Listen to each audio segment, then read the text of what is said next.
त्र्यम्बकं यजामहे सुगन्धिं पुष्टिवर्धनम् उर्वारुकमिव बन्धनान् मृत्योर्मुक्षीयमामृता। हर हर महादेव। श्रावण मास महात्म्य दूसरा अध्याय। शंकर भगवान सनत कुमार जी से बोले, हे महाभाग ब्रह्मपुत्र, आप नम्र हैं। यही कारण है कि आप बड़े श्रद्धालु हैं, समस्त सद्गुणों से युक्त श्रोता हैं।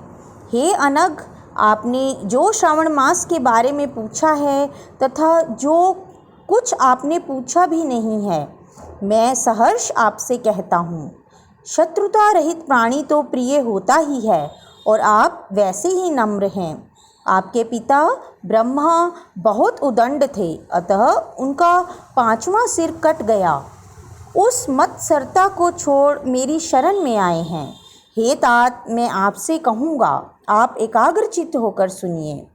हे योगी श्रेष्ठ, श्रावण मास में नियम से रहकर मनुष्य सायंकाल 4 बजे भोजन करे, 1 मास तक रुद्राभिषेक करे, अपनी प्रिय किसी एक वस्तु को छोड़ देवे, पुष्प, फल, धान्य, तुलसी की मंजरी युक्त दल, बिल्व पत्रों से भगवान शंकर की लक्ष्य पूजा करे, कोटिलिंग अर्चना करे, ब्राह्मणों को प्रेम पूर्वक भोजन करवाए, नियम का पालन करे, उपवास करे, पंचामृत से अभिषेक चूँकि मुझे अति प्रिय है उसे भी अवश्य करें। इस श्रावण मास में जो जो क्रियाएं की जाती हैं वह सभी अनंत फलदायक होती हैं।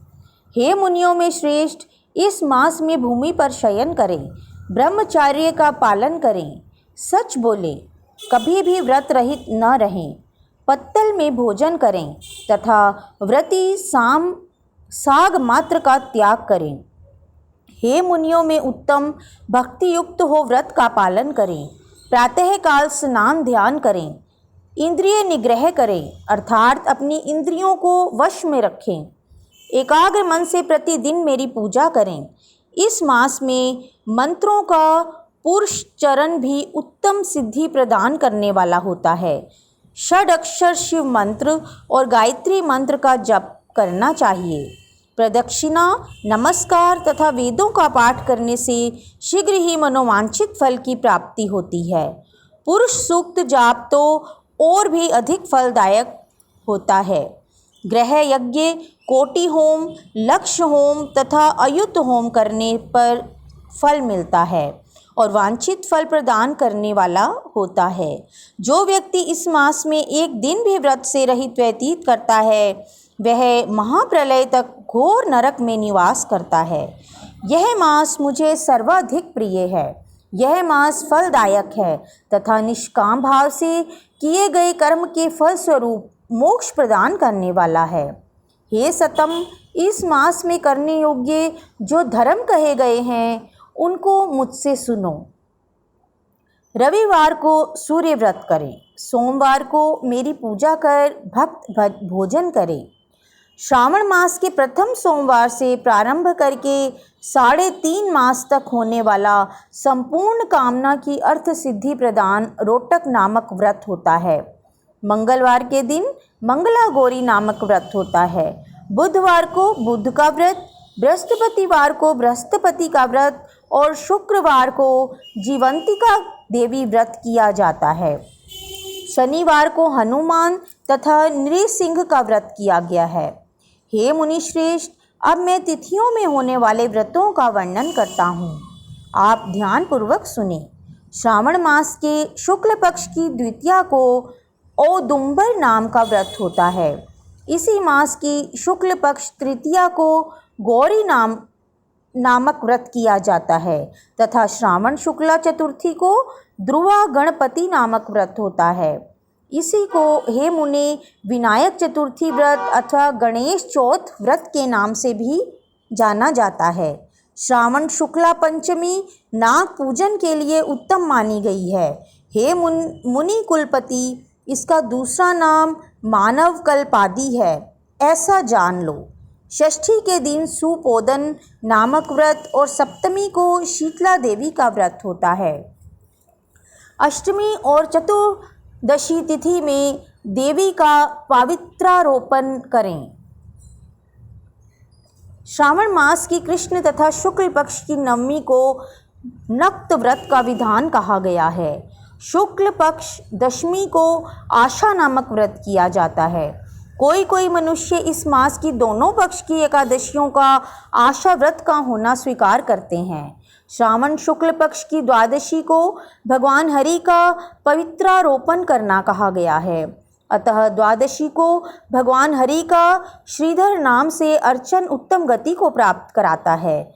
श्रावण शुक्ल पक्ष पूर्णिमा को उत्सर्जन, उपाकर्म, सभादीप, रक्षाबंधन, श्रावणी कर्म, सर्पबलि और हयग्रीव जयंती होती है। हयग्रीव नाम का भगवान विष्णु का अवतार माना गया है। ये सातों काम श्रावण शुक्ल पूर्णिमा को किए जाते हैं।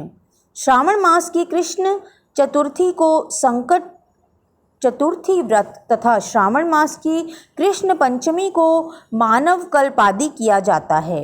हे ब्राह्मणों में श्रेष्ठ, श्रावण कृष्ण पक्ष अष्टमी को भगवान विष्णु का श्री कृष्ण नाम से पूर्ण अवतार हुआ है। उस दिन व्रत तथा उत्सव मनाएं। श्रावण मास की अमावस्या तिथि में पिठोरा व्रत होता है। इस दिन कुशोत्पाटन और वृषभों की अर्चना करें। शुक्ल पक्ष की प्रथमा से लेकर समस्त तिथियों के अलग अलग देवी देवता होते हैं। प्रतिपदा तिथि के अग्नि, द्वितीया के ब्रह्मा, तृतीया की गौरी, चतुर्थी के गणनायक, पंचमी के सर्प, षष्ठी के स्कंद, सप्तमी के सूर्य, अष्टमी तिथि के शिव हैं।